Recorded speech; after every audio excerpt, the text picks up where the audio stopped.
Et on débute le flash de ce jeudi 2 octobre avec ces images. En bref, 800 personnes évacuées ce matin en gare Lille-Flandre. À l'origine, un incendie dans un filtre à poussière. Le feu s'est déclaré aux alentours de 10h30. L'évacuation s'est faite dans le calme. 3 personnes ont été légèrement incommodées par les fumées. La gare et les stations de métro environnantes ont rapidement pu rouvrir leurs portes au bout de 20 minutes. Image signée Macha Grunessen. Un vol à main armée sur 2 est élucidé dans le Nord. C'est ce qu'affirme le patron de la DDSP, la Direction départementale de la sécurité publique. Et selon Didier Péroudon, c'est grâce au déploiement du plan anti-vol à main armée. Une conférence de presse était organisée ce matin à l'occasion de revenir sur le vol à l'arraché dont a été témoin notre caméra en début de semaine à l'occasion d'un reportage sur l'insécurité justement dans la rue Jules Guesde à Oisem. Grâce au signalement de notre vidéo, l'auteur présumé de l'agression a été interpellé. Il s'agit d'un mineur récidiviste et en situation irrégulière sur le sol français. La victime qui s'est fait voler son collier précieux et de valeur sentimentale souligne l'utilité des caméras de surveillance dans les rues. Je vous propose de l'écouter au micro de Tanguy Lécluse. Un soulagement, oui, parce qu'on se rend compte que quand même la police fait très bien son travail. Maintenant, comme c'est une personne très jeune, je ne pense pas que ça changera grand-chose pour l'instant. Ce qui serait souhaitable, c'est que dans certains quartiers de Lille, il y ait des caméras parce que ça sécurise d'une part les personnes qui sont dans cette rue et d'autre part, ça sécurise également les commerçants. C'est une très bonne chose. C'est une première, la Coupe Davis va se jouer devant 27 000 personnes et ça va se passer près de chez nous, à Villeneuve-d'Ascq. Ce sera du 21 au 23 novembre. Le stade Pierre-Mauroy accueillera la finale de la Coupe Davis. La France recevra la Suisse.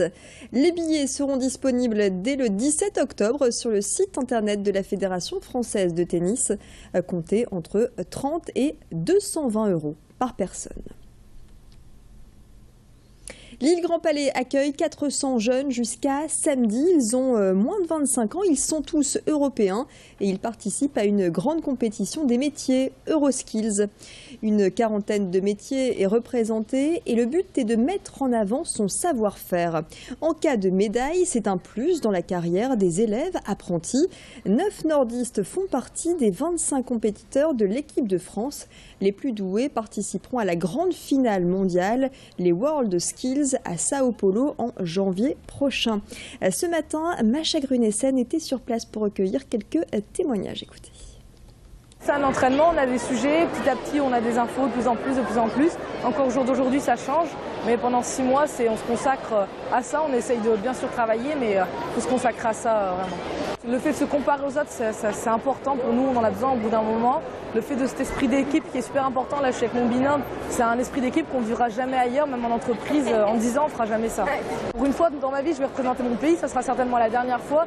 Donc déjà pour mon pays, pour moi, pour ma famille, mes proches, pour tout le monde. Et pour votre carrière, qu'est-ce que ça peut représenter ? Ouais, ça peut énormément jouer sur une ligne de CV comme ça, c'est super important, effectivement. C'est en fait l'intérêt de mettre en valeur la filière professionnelle et l'apprentissage surtout, parce qu'aujourd'hui on est un des pays très en retard sur l'apprentissage.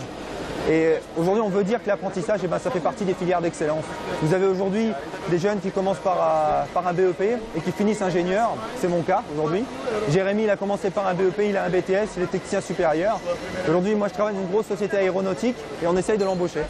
Donc il a déjà une filière un avenir tracé, quoi. Octobre Rose a débuté et comme chaque année, c'est l'occasion de parler du cancer du sein sans tabou. Pendant un mois, les actions vont se succéder.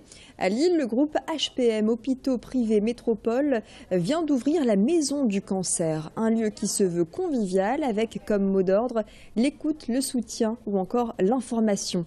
Les femmes y trouvent des groupes de parole, des activités physiques également comme le yoga ou encore des séances beauté. Le but est bien d'apporter un réconfort aux malades et à leurs proches, des actions essentielles dans la guérison et qui permettent de faire face aux traitements lourds, notamment à la chimiothérapie. Explication complémentaire au micro d'Adélaïde Bollard. Le but de cette maison, c'est d'accompagner les patients, d'accompagner leurs familles, de leur proposer différentes activités en lien avec leur maladie adaptées, qui vont aussi bien de l'activité physique à des choses plus jouant sur le moral, sur le social. Le moral, c'est très important, hein. Certes, il y a la chimiothérapie qui est importante, mais quand on a le moral, on ne sent pas les effets de la même façon que quand on n'a pas le moral. Donc, toutes ces activités, effectivement, apportent un réel plus pour permettre aux patients, aux patientes, de maintenir un cap moral pendant le temps du traitement. Et on aura l'occasion de reparler d'autres actions dans le cadre d'Octobre Rose sur Grand Lille TV pendant tout ce mois d'octobre. Voilà pour l'actualité près de chez vous, dans la métropole lilloise. Restez avec nous, à suivre le bulletin météo complet et puis d'autres reportages préparés par l'ensemble de la rédaction. Excellent moment avec nous sur Grand Lille TV.